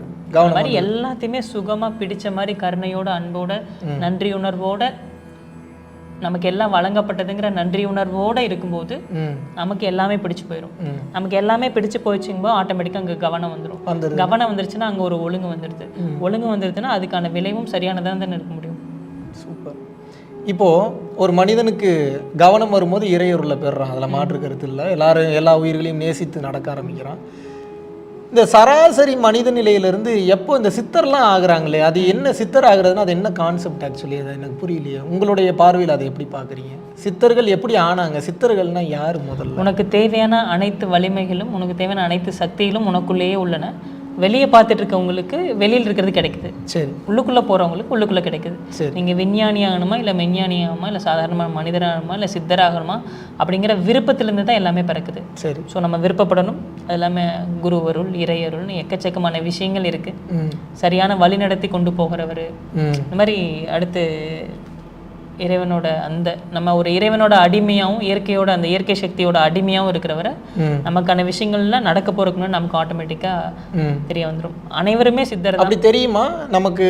என்னோட பார்வையில் பார்த்தீங்க அப்படின்னா இப்போ சித்தராக இருக்கிறவர் எப்பயுமே சித்தராக இருக்க மாட்டார். அடிமுட்டாளாக இருக்கவன் எப்பயுமே அடிமுட்டாளாக இருக்க மாட்டேன். இப்போ என்ன எடுத்துக்கிட்டிங்கன்னா நான் மிக சிறந்த அடிமுட்டாளாக இருந்தாலும் ஒரு சில நேரத்தில் நான் கவனமாக இருக்கும்போது நான் நல்லவனாக இருப்பேன். ஒரு சில நேரத்தில் இருக்கிறதுலே மோசமானவனாக இருப்பேன். என்னை விட மோசமானவனும் யாரும் இல்லை, என்னை விட நல்லவனும் யாரும் இல்லைங்கிற எல்லாமே மிக்சடு தன்மையில தான் எல்லாரும் இருக்க முடியும். I'm hero I'm வில்லன்றீங்க.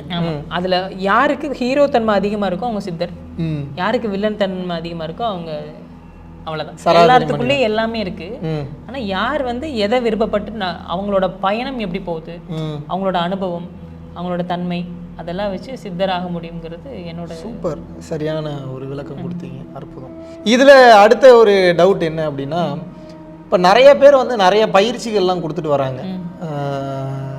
ராஜயோகம்ன்றாங்க, குண்டலினி யோகம்ன்றாங்க, விபாசனான்றாங்க. இப்போ நம்ம கூட பரம்பொருள் யோகம் அப்படின்லாம் கொடுத்துட்ருக்கோம். இந்த பயிற்சிகள்லாம் எதுக்கு கொடுக்கப்படுது ஒரு சராசரி மனிதனுக்கு? பயிற்சின்றது அவசியமா ஒரு மனுஷனுக்கு ஏன் கொடுக்கப்படுது? பயிற்சிங்கிறது இந்த யோக பயிற்சி, எஸ்பெஷலி யோக பயிற்சி நான் கேட்குறேன். நீங்கள் இயல்புலேயே இருக்கிறவங்களுக்கு பயிற்சி தேவையில்லை. இயல்பை மீறி நம்ம ஒரு இடத்துக்கு போயிட்டோம், அங்கேருந்து வரணும். இப்போ நம்ம ஒரு அமெரிக்காவுக்கு போயிட்டோம், இந்தியா வரணும், ஃப்ளைட்டு தேவைப்படுது. கண்டிப்பாக அந்த மாதிரி ஒரு இயல்பை மீறி போனவங்களுக்கு ஒரு சில பயிற்சிகள் மூலமாக சீக்கிரமாக வர முடியும். புரிதலை கொண்டு அந்த புரிதல்ல இருந்தும் கொண்டு வர முடியும். ஸோ ஒவ்வொரு கேட்டகரியும் கொண்டு வர முடியும். ஆனால் ஈஸியாக பயிற்சிகள் பண்ணுறது இருக்கனால பயிற்சி பயன்படுத்திக்கலாம். சரி. இப்போ இந்த பயிற்சிகள் பண்ணும்போது மனிதனுக்கு கண்டிப்பாக அமானுஷ்ய சக்திகள் அப்படிலாம் கிடைக்குது. சராசரி மனிதனுக்கு தாண்டிய நிலை, சராசரி மனிதனால பண்ண முடியாத நிலை, இதெல்லாம் உண்மையாகவே இருக்கா? உண்மையிலே இருக்கு. எப்படி சொல்றீங்க? தேவ பாஷைன்னு சொல்லுவாங்களே, இறைவனின் மொழி உணர்வு மூலமாக வெளிப்படுறது இறைவனோட மொழியாக இருக்கு. சரி. அந்த அடிப்படையில் பார்த்தீங்கன்னா ஒரு சில விஷயங்கள் நமக்கு முன்னாடியே தெரிஞ்சிடும். இப்போ கிளினிக்லேயே நடந்துச்சுன்னு கேள்விப்பட்டிருப்பீங்க. ஆமாம், கேள்விப்பட்டேன். அந்த கரண்ட் பாக்ஸ் வெடிக்க போகுதுன்னு இறைவன் சொல்கிறாரு, தள்ளி நிற்க சொல்கிறாரு. இறைவன் நிறைய விஷயத்த சொல்லுவார் நமக்கு. நீங்களும் அந்த டைம் கரெக்டாக தள்ளி இல்லைங்க விழுக போகுது, நீங்கள் கரெக்டாக அதே மாதிரி அந்த இறைவன் நிறைய விஷயத்த நமக்கு சொல்லுவார். அதே மாதிரி என்ன அவர்கிட்ட கேட்டுக்கணும்னா இதை வெளியில் சொல்கிறதா வெளியில் சொல்லக்கூடாதான்னு கேட்டுட்டு தான் சொல்லணும். அப்படிங்கும்போது எல்லாத்துக்கும் சொல்லுவார். இப்போது உயிர் உள்ளேருந்து உணர்த்துதுன்ற, உயிர் உள்ளுக்குள்ளேருந்து உணர்த்துது குருவாக இருந்து. இப்போ நம்ம வண்டி எடுக்கிறோம், வண்டி எடுத்து இந்த பாதையில் போகலாங்கும் போது இந்த பாதையில் போ அப்படின்னு சொல்லும். அதை மீறி இந்த பாதையில் போனால் நமக்கு ஆக்சிடென்ட் ஆகும். அப்போ எல்லாருக்குமே எல்லாமே தெரியும், ஸ்பெஷல் பர்சனே கிடையாது, எல்லாத்துக்கும் தெரியும். நம்ம கவனிக்கிறோமா நம்ம கவனிக்கலையா, நம்மளோட பாதையை எதை சூஸ் பண்ணியிருக்கோம் எதை சூஸ் பண்ணல, அதை பொறுத்து தான் இருக்குது. அப்போ அமானுஷ்ய சக்திகள்லாம் உண்மைதான் ஒரு மனிதனுக்கு கிடைக்கும். ஒரு சில நேரங்களில் மனசில் நினைக்கிறது தெரியுது, அந்த மாதிரி ஒரு சில விஷயங்கள் நிறைய ப்ராக்டிஸ் பண்ணும்போது நான் போய் மாட்டிக்கிறேன். நீங்கள் ரொம்ப தன்னடக்கமாக இருக்கீங்க, நீங்கள் ரொம்ப கொடூரமாக எல்லாத்தையும் நீங்கள் இது பண்ணிகிட்டு இருக்கீங்க. கொடூரமாக இந்த சென்ஸ் என்ன, அடுத்தடுத்த கட்டம் நீங்கள் ரொம்ப டீப்பாகவே போயிட்டீங்க, நான் நிறைய கேள்வி போட்டிருக்கேன். அப்படிங்கும்போது அது ஒருத்தவங்கனால மட்டும் முடியாமல் எல்லாத்துக்குனாலையும் முடியும் அப்படின்னு ஏதோ ஒரு பயிற்சியை சரியாக செய்கிறது மூலமாக, கவனமாக செய்கிற மூலமாக, பிடிச்சு செய்கிறது மூலமாக, அப்படியே கடைபிடிக்கிறது மூலமாக ஈஸியாக எல்லா இடத்துலையுமே மேலே வர முடியும். நமக்கு தேவை என்னென்னா எந்த சக்தி கிடைக்குதுனாலும் அது எதுக்காக கிடைக்குதுன்னா இதுலையாவது நீ டைவர்ட் ஆவறியா அப்படின்னு பார்க்க, அதுலையா டைவர்ட் ஆகிறான்னு பார்க்கறதுக்கு. அதில் ஸ்லிப் ஆகாமல் இதுவும் குப்பை தான் நகர்ந்துட்டு நீங்கள் உண்மையான நோக்கத்தை நோக்கி நகர்ந்தீங்கன்னா அது சரியாக இருக்க முடியும். ஓ, அப்போ சக்திகள் நமக்கு கிடைக்குதுன்றது கிடைக்கும், பட் அதுவே ஒரு பரிசோதனை தான், நமக்கு வைக்கக்கூடிய ஒரு சோதனை கட்டம் தான் சொல்கிறீங்க, கொடுத்து கெடுக்குன்றீங்க. அது கவனமாக இருக்கணும். எதையுமே நல்லதும் வேணாம் கெட்டதும் வேணாம், நம்மளோட நோக்கத்துப்படி நம்ம போயிட்டு இருக்க வேண்டியது தானே. நம்ம நோக்கம் எதுவாக இருக்கணும்? நம்மளோட நோக்கம் வந்து சுகமாக இருக்கிறது, திருப்தியாக இருக்கிறது, நிறைவாக இருக்கிறது, மகிழ்ச்சியாக இருக்கிறது. மகிழ்ச்சி கூட நோய் தான். நிறைவு, திருப்தி, சுகம் அப்படி இருக்கணும். அப்படின்னா நம்ம எங்கிருந்து வந்தோமோ, அதாவது நம்ம பிறக்கும் போது இருக்கக்கூடிய அந்த நிலை இருக்கு இல்லையா, பிறந்த குழந்தை இங்கே ரோட்டில் விழுந்து அழுகுது, எல்லாத்தோட மனசு துடிக்கும். நான் விழுந்து அழுதுன்னா பைத்தியக்காரன்னு சொல்லுவாங்க இல்லையா. நான் விழுந்து அழுதாலும் பிறந்த குலைக்கு துடிக்கிற மாதிரி என்னை பார்த்து துடிக்கிறாங்கன்னா நான் அந்த தன்மையில் இருக்குன்னு அர்த்தம். அவ்வளோதான். உடம்பு முக்கியம், தன்மை. அந்த மாதிரி தன்மைக்கு வரணும் தான் என்னோட ஆசை. மனித பிறப்பினுடைய நோக்கம் என்ன? இப்போ மனித பிறவியோட நோக்கமா நான் கருதுறது, வாழ்க்கைய ஒழுக்கமா நிறைவா சுகமா வாழும்போது உனக்கு கிடைக்கும், சரி, அதை அனுபவிக்கிறது. நிறைவா இருக்க சொல்றீங்க. நிறைவா இருக்க முடியாது. ஒரு விஷயத்துல நின்னா தானே நிறைவா இருக்க முடியும். அந்த விஷயத்துல எல்லாரும் நிக்கணும். அது வேணும், இது வேணும், இது வேணும், இது வேணும். இப்போ ஒரு சிம்பிளான ஒரு விஷயம், கார் வேணும்னு ஆசைப்படுறோம். சரி, நம்ம பைக்ல போக கஸ்டமர் கார் வேணும்னு ஆசைப்படுறோம். 800 கார் கிடைக்குது. சரி, பக்கத்துல 800 வந்துருச்சு. 800 அனுபவிக்கிறோமா? இல்ல, ஸ்விஃப்ட்ல போறாங்களே அப்படிங்கிற ஸ்விஃப்ட் கிடைக்குது. அப்புறம் ஹோண்டா சிட்டி இருந்தா நல்லா இருக்கும். அப்புறம் ஹோண்டா சிட்டில போறோம், பாரு பக்கா என்ன கலரா பெயிண்ட் வச்சிருக்கா பிஎம்டபிள்யூல. பிஎம்டபிள்யூ நமக்கு தான். ஷிஃப்ட்டையும் அனுபவிக்கல, எதையுமே அனுபவிக்கல, அடுத்துன்னு போறாங்க. இல்லாத தன்மைக்கு போறது. ஆசிலேட்டட் மைண்ட், ஆக்சிலரேட்டட் மைண்ட் ரெண்டு இருக்கு. அப்படி ஒன்று கிடைச்சிருச்சுன்னா அது அப்படியே மெதுவா அடுத்த நிலைக்கு போகணுமே தவிர இதுலேயே இப்படியே ஆடிட்டு இருந்தோம்னா அங்கேயே தான் நிற்க முடியும். இங்கேயே நின்று இப்படி ஆடு இருக்கும், இப்படி நகர்ந்து போறதுக்கும் வித்தியாசம் இருக்கு இல்லைங்களா. அந்த அடிப்படையில் சுகமா நிறைவா திருப்தியா ஆனந்தமா மகிழ்ச்சியா பரிசுத்தமா இருக்கணும்னு என்னோட ஆசை. எப்படி எப்படி ஒருத்தர் இருக்க முடியும்? சாதாரணமா இருக்க முடியும். எப்படி இருக்க முடியும்? இறை சிந்தனையில இருக்கணுமா? அதுக்கு கவனமா இருக்கணும், அவ்வளவுதான். கவனமே போதும், எல்லாமே கொண்டு வந்துரும். கவனமா இருந்தா எல்லாமே கிடைக்கும். எது செஞ்சாலும் விழிப்புணர்வோட கவனமா செய்யறவங்களுக்கும் கவனம் இல்லாம செய்யறவங்களுக்கும், கவனமா செஞ்சா ஒழுங்கா இருக்கும், அதை அனுபவிக்கிறவங்களுக்கும் சுகம், அனுபவிச்சுட்டு ஒரு விஷயம் நல்லா இருந்துச்சுன்னு சொல்றது கேட்கறதுக்கும் சுகம், எல்லாமே சுகம் வந்துருது இல்லை. அனுபவிக்கிறவங்க நிறைவடைகிறாங்க, அனுபவிக்கிறவங்க மகிழ்ச்சி அடைகிறாங்க, அனுபவிக்கிறவங்க ஆனந்தப்படுறாங்க. எல்லாமே அந்த கவனத்தின் மூலம் வந்துடும். அதனாலதான் எல்லா விதமான ஆன்மீக அமைப்புகளும் ஏதோ ஒரு இடத்துல கவனம் வைக்க சொல்றாங்க. இல்ல எல்லா பயிற்சியிலும் கவனம் இல்லாத பயிற்சி ஒண்ணு இருக்கா? இல்ல, கிடையாது. எல்லாமே கவனத்தை கொண்டு வர்றாங்கன்னா, அது இல்லாம மிகப்பெரிய ஆன்மீகவாதி ஒரு பெண், சமையல் செய்யக்கூடிய பெண். யார் இருக்குல்லையே உச்சக்கட்ட பக்குவத்தில் இருப்பாங்கன்னு நினைக்கிறீங்க? தெரியல, நீங்க தான் சொல்லணும். அவ்வளோ அறிவு இருந்தா நான் அதாவது கவனமா சமையல் செய்யறவங்க இல்ல நான் கவனமா இருக்க முயற்சி பண்ற ஆன்மீகவாதின்னு எப்படி பாத்தீங்கன்னாலும் யார் கவனமா இருக்காங்களோ அவங்க தான் மேல்நிலையில இருக்கிறதா இறைவன் சொல்றாரு. அந்த அடிப்படையில வந்து பாத்தீங்க அப்படின்னா பயிற்சி செய்யறது ஒரு முறை, கவனமா கடமைகளை செய்யறது ஒரு முறை, கவனமா பொறுப்புகளை செய்யறது ஒரு முறை. இந்த மாதிரி எக்கச்சக்கமான முறைகள் இருக்கு. நமக்கு எது பிடிச்சிருக்கோ, நமக்கு எது ஈஸியா இருக்கோ அதை எடுத்துக்கலாம். சூப்பர், செம. ஓகே, ஒவ்வொரு மனிதனும் இறைநிலை அடைவது சாத்தியமா? சாத்தியமே, சாத்தியம்தான். ஓகே, அதுக்கு கருணையினுடைய பங்கு என்ன? கருணை அவசியமா? ஒருத்தங்க மேல அன்பா இருக்கிறது அவசியமா? அதுக்கு 6 தன்மை வேணும்னு நான் நினைக்கிறேன். சரி, இது என்னோட கருத்து. முதல் விஷயம் என்னன்னு பாத்தீங்க அப்படின்னா, எந்த தப்புமே பண்ண மாட்டேன் அப்படிங்கிற முடிவு எடுக்கிறது. அதாவது பாக்குற பார்வை, பேசுற பேச்சு, சிந்திக்கிற சிந்தனை, செய்யற செயல்னு ஒரு விஷயத்துல கூட ஒரு தப்பு கூட பண்ண மாட்டேன் அப்படின்னு முடிவு எடுக்கிறது முதல் ஸ்டேஜ். முடிவு எடுத்ததுக்கு அப்புறம் தப்பு பண்ண பயப்படணும். ஒரு தப்பு கூட பண்ண பயப்படணும். தப்பு பண்ற பயப்படுறது ஃபர்ஸ்ட் ஸ்டேஜ். ரெண்டாவது, நமக்கு தெரியாம புரியாம அறிஞ்சிக்காம ஏதாவது தப்பு நடந்துருச்சுன்னா உடனே நான் பண்ணது தப்புதான்னு மன்னிப்பு கேட்கணும். இறைவன் சரண்டர் ஆகணும். சரண்டர் மன்னிப்பு கேட்கும் போது இந்த கண்கள் அதுவாவே கண்ணீர் வரும். நம்ம தப்பு பண்ணதை ஒத்துக்கும் போதுதான் அது வரும். அதனால தப்பு பண்றதை ஒத்துக்கிறது ரெண்டாவது நிலை. மூணாவது, அதே தப்ப மறுபடியும் பண்ணக்கூடாதுன்னு இறைவன் கிட்டேயே பாதுகாப்பு கேட்கறது.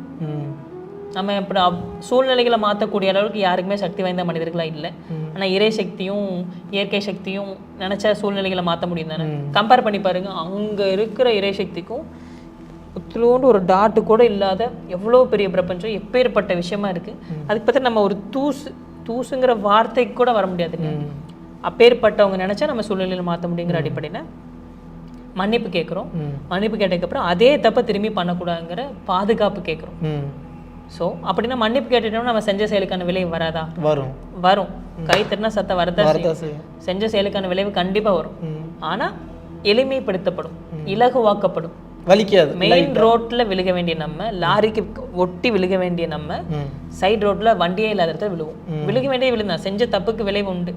இருந்தாலும் தப்பே பண்ணக்கூடாதுங்கிற ஒரு முடிவு எடுத்துக்கணும்.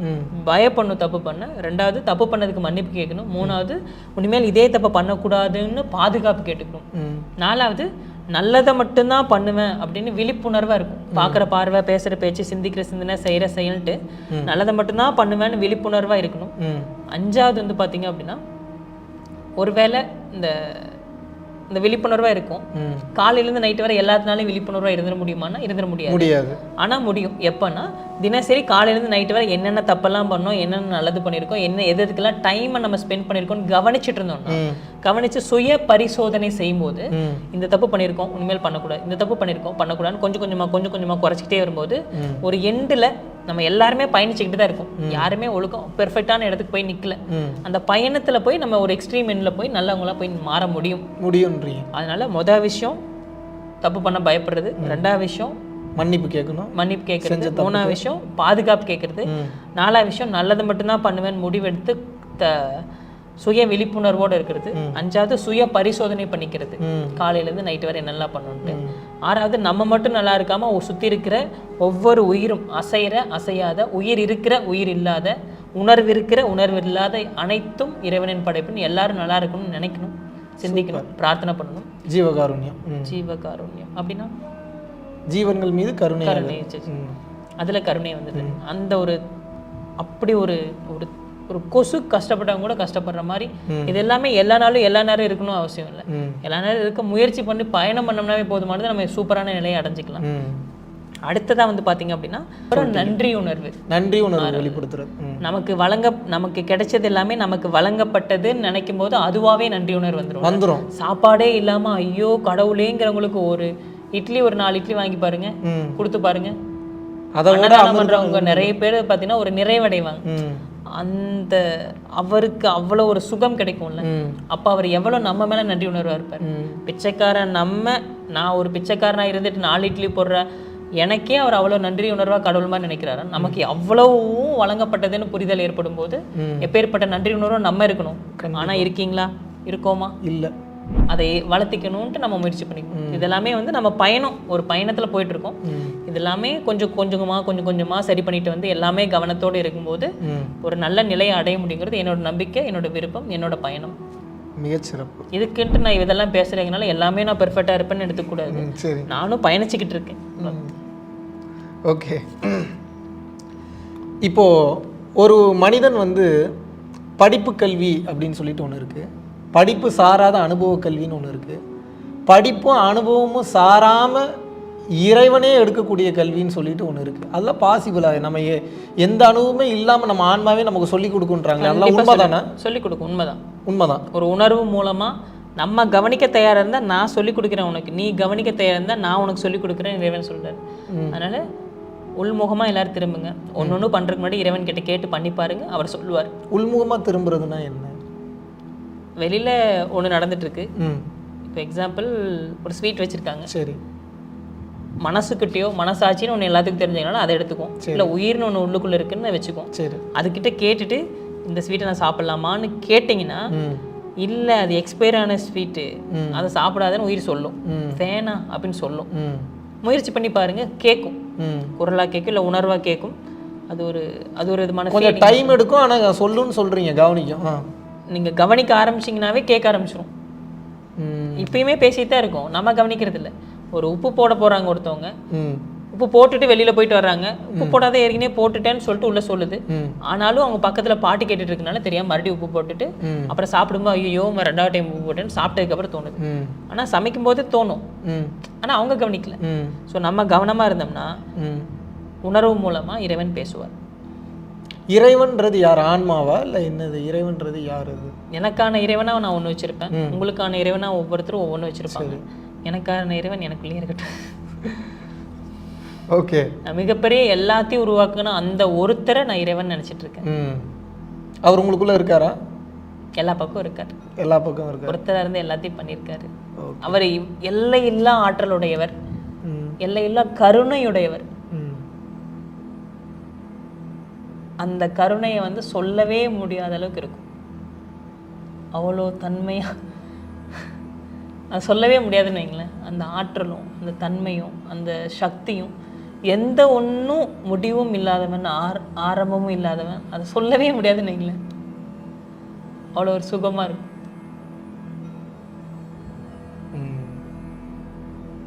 அவ்வளோ கருணை உண்டா இறைவனுக்கு? அதை சொல்லவே முடியாதுங்கண்ணா. அப்படியே வலிஞ்சு ஓடும். அவ்வளோ ஒரு எக்கச்சக்கம் அந்த கருணையோட அந்த தன்மையை நீங்கள் அனுபவிச்சிங்கன்னா அப்பா அப்படிங்கிற மாதிரி இருக்கும். சொல்லவே முடியாது. அதனால தான் ஒவ்வொருத்தருக்கும் ஒன்றுன்னு இருக்கும்ல, அதை போய் அனுபவிங்கன்னு நான் சொல்கிறேன்.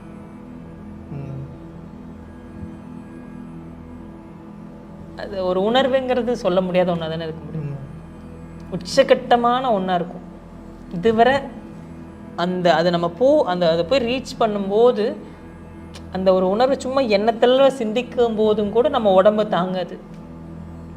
அப்படிப்பட்ட ஒன்றா இருக்கும் கண்டிப்பாக. எனக்கு ஏன் இறைவன் அவ்வளோ கருணையாக இருக்கிறாரு தெரியலையே. அடுத்த டைம் நான் கேட்டு சொல்கிறேன். இறைவன் கருணையாக தான் இருப்பாரா? என் கண்ணுக்கு கருணையாக தான் தெரிஞ்சார். எல்லையில்லா கருணை இல்லை, எல்லையில்லா கருணை. எக்கச்சக்கமாக சொல்லவே முடியாதுன்னு வைங்க. இதுக்கு மேலே என்ன கருணை வேணும்? அவ்வளோ பாவம் பண்ணிட்டு இருக்க எல்லாத்தையும் மன்னிச்சுக்கிட்டு தான் இருக்காரு. ஒருத்தர் ஒழுக்கமாக இருக்காரா? ஒரே ஒருத்தர் நான் ஒழுக்கமானவன்னு சொல்லுங்க. ஒரே ஒருத்தர். எத்தனை கோடி பேர் இருக்காங்க, அந்த ஒருத்தர் கூட ஒழுக்கம் இல்லாத இத்தனை பேரை மன்னிச்சுட்டு தேவையான காத்து எல்லாமே சுகமாக தானே இருக்காங்க. மிகப்பெரிய விளைவு தர வேண்டிய இடத்துல சின்ன விளைவை தானே தராரு. இப்போ கருணை மிக்கவர் தான் இல்லை, உச்சகட்ட கருணை. அதுக்கு சாட்சியை நீங்கள் உடம்பு எடுத்துக்கோங்க. என்னென்ன தப்பெல்லாம் பண்ணுறோம், உடம்பை மன்னிச்சுக்கிட்டு தான் இருக்கு. அதனால் மன்னிப்பு நம்ம கேட்குறது மாதிரி நம்ம மன்னிப்பு கொடுக்கறதும் சகிப்புத்தன்மையும் அந்த 6 விஷயத்தை நம்ம இப்போ கரெக்டாக பண்ணும்போது ஆட்டோமேட்டிக்காக நம்மளோட வாழ்க்கை மாற்றம் ஏற்பட்டு எல்லாமே சரியாக இருக்கும். ஸோ உடல் ரீதியாக பசி, தாகம், ஓய்வு, தூக்கம், உழைப்பு.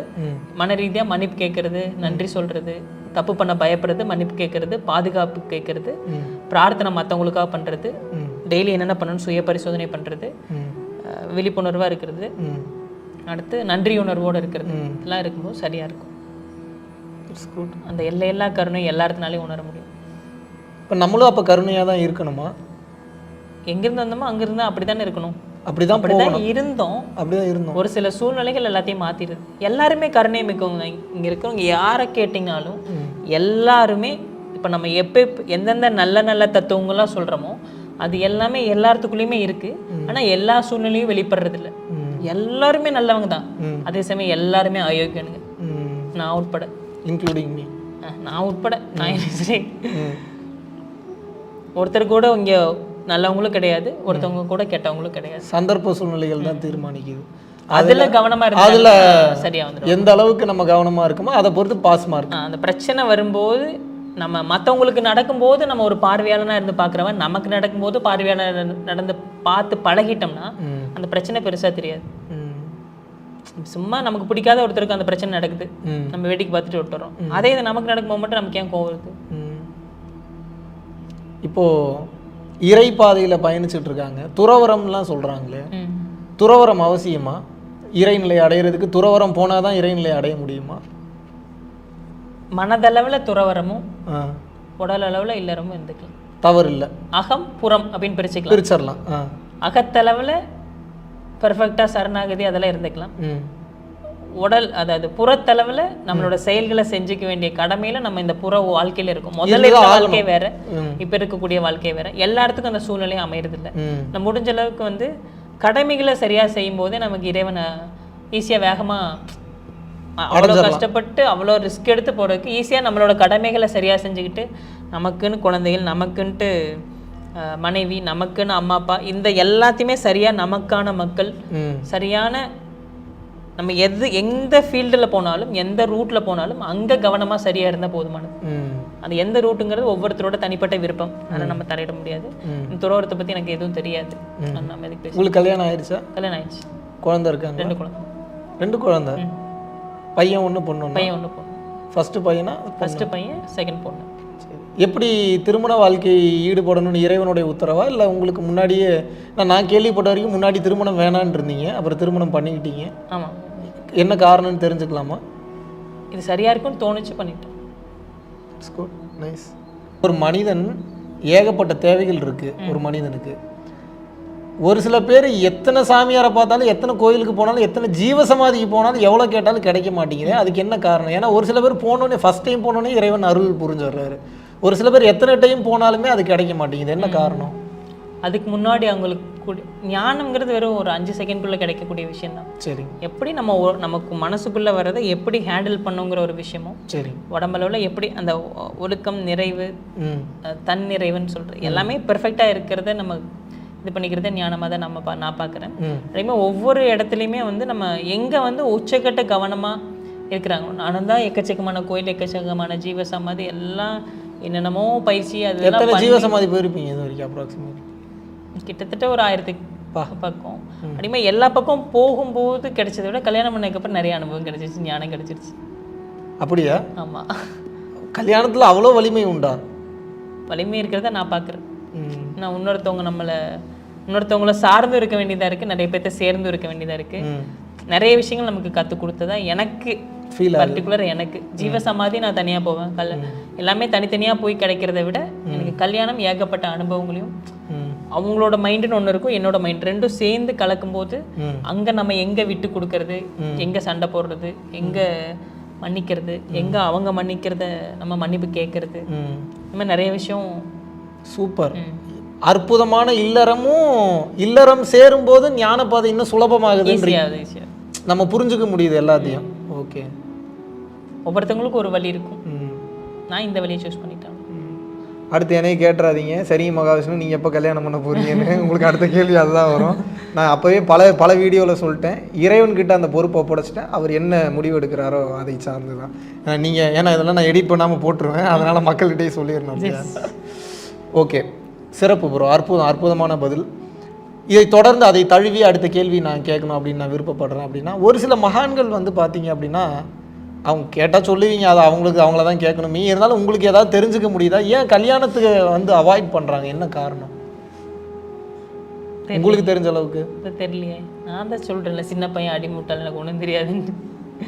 கோயில்களுக்கு போய் என்னைக்காவது கண்ணீர் விட்டு கதறி அழுதுருக்கீங்களா? முதல்ல அழுதுருக்கேன். எக்கச்சக்கமான கோயில்கள், எக்கச்சக்கமான ஜீவசமாதிகளுக்கு போய் கண்ணீர் விட்டு அழுதுருக்கேன். எதுக்கு, ஏன் அழுதுங்க? எனக்கு அம்மா வந்து 4 வயசுல இறந்துட்டாங்க.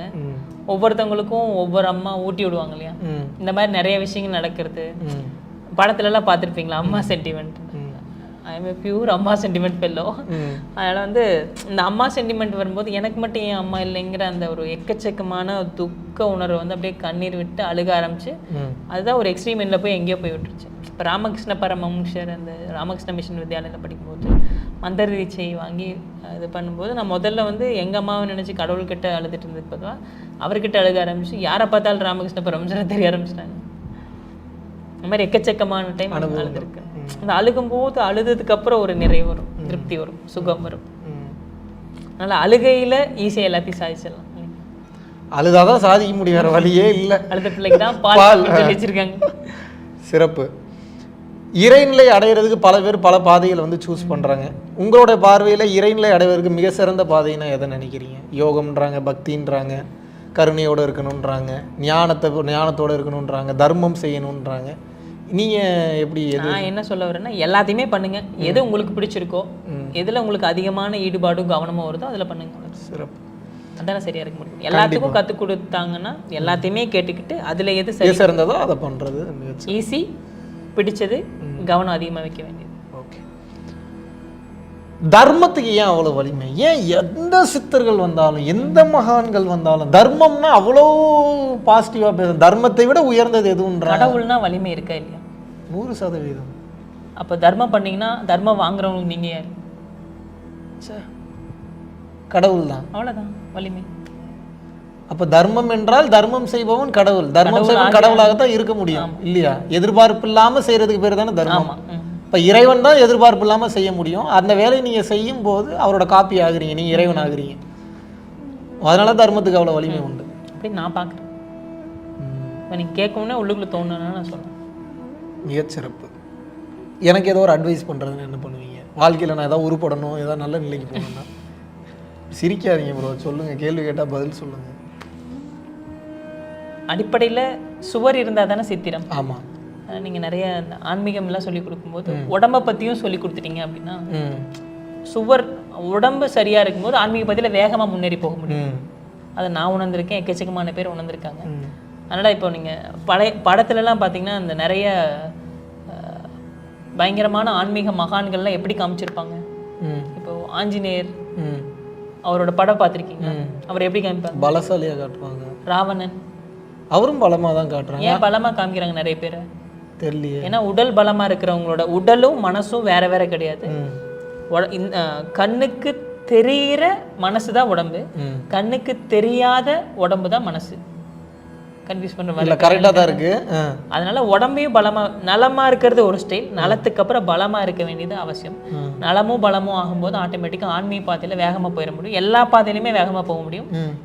கவனமும் அப்பதான் நம்ம உடம்பு சரியில்லாதப்ப எதையா கவனம் பண்ண முடியுமா? இல்லை நல்லா இருக்கும்போது கவனமா பண்ண முடியுமா? நல்லா இருக்கும்போது தானே பண்ண முடியும். கண்டிப்பா. அந்த அடிப்படையில் உடம்பை சரியா வச்சுக்கிறதுக்கும் சேர்த்து இந்த பசி தாகம் ஓய்வு தூக்கத்தையும் எல்லாத்துக்கும் சேர்த்து சொல்லி கொடுக்கணுங்கிறது என்னோட விருப்பம். பாருங்க, அவர்கிட்டயே ஸ்டேட்மெண்ட் வாங்கிட்டேன். பல வீடியோவில் சொல்லியிருக்கேன், உடம்பை பார்த்துக்குங்க, உடம்பை கவனமாக வச்சுக்கோங்க, ஹெல்த்தியான ஃபுட்டு சாப்பிடுங்க, பசிச்சாதான் சாப்பிட்ணும். வள்ளலார் சொன்ன மாதிரி பசித்திரு, தனித்திரு, விழித்திரு. பாருங்கள், என்னமோ நான் சொல்லி கூப்பிட்டு வந்து உட்கார வச்சு பேசுகிற மாதிரி இருக்குது. அப்படிலாம் இல்லை. அவருடைய உண்மையை உணர்ந்தவர்கள் எல்லாரும் ஒரே மாதிரி தான் பேசுவாங்க. சித்தார்த்தன் சொன்ன மாதிரி உடல் சுவர் இருந்தால்தான் சித்திரம் வரைய முடியும். நல்ல ஆற்றல் பெறுறீங்க, அந்த ஆற்றலை வச்சு பயணிக்கிறதுக்கு உடல் என்பது மிக மிக மிக மிக அவசியமான ஒன்றாக இருக்கிறது. அதனால் சித்தார்த்தன் அவர்கள் சொன்னது போல் இதுக்கு நான் புதுசாக பேசணுன்ற ஒன்றும் இல்லை. ஆல்ரெடி 1100 வீடியோஸ்க்கு மேலே பேசியிருக்கேன். நிறைய வீடியோஸில் வந்து உடலினுடைய முக்கியத்துவத்தை பற்றி பேசியிருக்கேன். தயவு செய்து உடலை பேணி காக்க வேண்டும். உடலை பேணி காக்க வேண்டியது நமது கடமை. அதில் பேணி காக்கிறதுல முதல் கடமையாக என்ன சொல்கிறாருன்னா, பசித்து புசித்தல் 1, தாகம் எடுத்து தண்ணீர் குடித்தல் 2, நல்ல ஓய்வு, தேவைப்படக்கூடிய லெவலில் ஓய்வு எடுப்பது. இந்த தன்மையில் இருக்கும்போது உடல் என்பது சப்போர்ட் பண்ண ஆரம்பிச்சிருச்சு. ஆல்ரெடி நான் சொன்ன மாதிரி பாடி, மைண்டு, ஸ்பிரிட், உடல், மனம், ஆன்மா. உடலுக்கு சொன்ன தத்துவம் ஹெல்த்தியான ஃபுட்டு, ஓய்வு, இது வந்துடுது. மனதிற்கு சரணாகதி. மனம் உள்ளுக்குள்ளே சரணாகதி அடைஞ்சிருச்சுனாலே அமைதி நிலைக்கு போயிடுது, பிளிஸ்க்கு போயிடுவீங்க. Anything you accept without conflicts will take you to peace. That is the miracle of சரண்டர்ன்றாங்க. ஸோ மனம் என்பது அகத்தில் சரணாகதி அடையும் போது அமைதி நிலைக்கும் ஆனந்த நிலைக்கும் சென்று விடுகிறது. ஸோ மனசுக்கும் ஒரு ஹெல்த்தியான ஒரு ஸ்டேட் வந்து இப்போ வந்துருச்சு. இப்போ இந்த ஆன்மாவினுடைய ஆரோக்கியத்திற்கு தான் கருணையோடு இருப்பது, ஜீவகாருண்ய ஒழுக்கத்தோடு இருப்பது, பயிற்சி செய்வது, உயிருக்கு சொல்வதை கேட்பது, கவனத்துடன் விழிப்புணர்வுடன் செயல்படுவது. ஸோ இது மூன்றும் எப்போது ஆரோக்கியமாக இருக்க ஆரம்பித்து விடுகிறதோ சராசரி மனிதன் என்பவன் இறைவன் என்கின்ற நிலையை அடைகிறான். ஸோ அந்த வகையில் இந்த பிரபஞ்சம் முழுசும் சரி, குறிப்பாக இந்த பூமியிலையும் சரி, சராசரி மனித நிலையிலிருந்து தெய்வ நிலைக்கு உயர்த்தப்பட்ட மனிதர்கள் ஏராளம். ஸோ பரம்பொருள் யோகத்தினுடைய நோக்கமாக இருக்கட்டும், பரம்பொருள் யோகிகளுடைய நோக்கமாக இருக்கட்டும், இல்லை மற்ற யோக பயிற்சிகளை தரக்கூடிய ஒவ்வொரு இடத்திலுடைய குருமார்களுடைய நோக்கமாக இருக்கட்டும், யாராக இருந்தாலும் எங்கள் அனைவரின் நோக்கம் என்பது ஒன்று மட்டும்தான். என்னவென்று கேட்டீர்கள் என்றால், ஒவ்வொரு சராசரி மனிதனும் இறைநிலையை அடைய வேண்டும். அதற்கு அவசியமான உடல், மனம், ஆன்மாவை சரி செய்ய வேண்டும். இறுதியாக நீங்கள் மக்களுக்கு ஏதாவது சொல்லணும் அப்படின்னா நீங்கள் சொல்லலாம். நீங்கள் மற்ற எதை சரி பண்ணுறீங்களோ இல்லையோ, கண்டிப்பாக உங்களோட குழந்தைங்களோட தூக்கத்தை சரி பண்ண வேண்டியது ரொம்ப அவசியமாக இருக்குது. அதனால் 9 மணிலேருந்து 10 மணிக்குள்ளே தூங்க வைங்க. முடிஞ்ச அளவுக்கு சாப்பிட்லைன்னா ஏன் சாப்பிட்லன்னு கவனிங்க. அதுக்கு காரணம் நீங்களாக தான் இருப்பீங்க. அதனால் முடிஞ்ச அளவுக்கு ஒரு 3 மணிக்கு ஒரு பஸ்ஸு வருது, நம்ம 3 மணிக்கு பஸ்ஸில் ஏறணும் அப்படின்னா, பஸ் ஸ்டாண்ட்லேருந்து வேறு ஒருத்தர் 1 மணிக்கே நம்ம பிக்கப் பண்ணிட்டு போயிட்டாருன்னா நம்ம எப்படி 3 மணிக்கு பஸ் ஏற முடியும்? அதனால் பசி 3 மணிக்கு வருது அப்படின்னா 1 மணிக்கே எதையோ ஒன்று சாப்பிட்டிங்கன்னா எப்படி 3 மணிக்கு வரும்? அதனால் பசி வர காத்திருந்து சாப்பிடுங்க. அதுதான் எல்லாத்துக்கும் ஆரோக்கியமாக இருக்கும். பசித்து புசி அளவுக்கு மிஞ்சினால் அமிர்தம்னு நினச்சி இது எல்லாமே ஏற்கனவே சொல்லி வச்சுட்டு போனது தான். அதனால் ஏற்கனவே இருக்கிறத வேறு ஃபார்மில் தான் சொல்கிறோமே தவிர வேறு ஒன்றும் இல்லை. அது இல்லாமல் தேரையர்கள் சித்தர் வந்து சொல்கிறாங்க, இரவு தூக்கம் தூங்கலை, சரியாக தூங்கலைன்னா சித்தத்தில் செவிடு உண்டாகும் அப்படின்னு சொல்கிறாங்க. அதாவது முடிவெடுக்கிற திறன்லேருந்து எல்லாமே மாறும் அப்படிங்கிறது அதோட அர்த்தமாக குறிப்பிடுறாங்க. அதனால் முடிஞ்ச அளவுக்கு ஒரு 10 மணிக்குள்ளே தூங்க முயற்சி பண்ணுங்க. நன்றி. ரொம்ப அற்புதமான ஒரு நேர்காணலாக வந்து இது இருந்தது. மிகவும் நன்றி.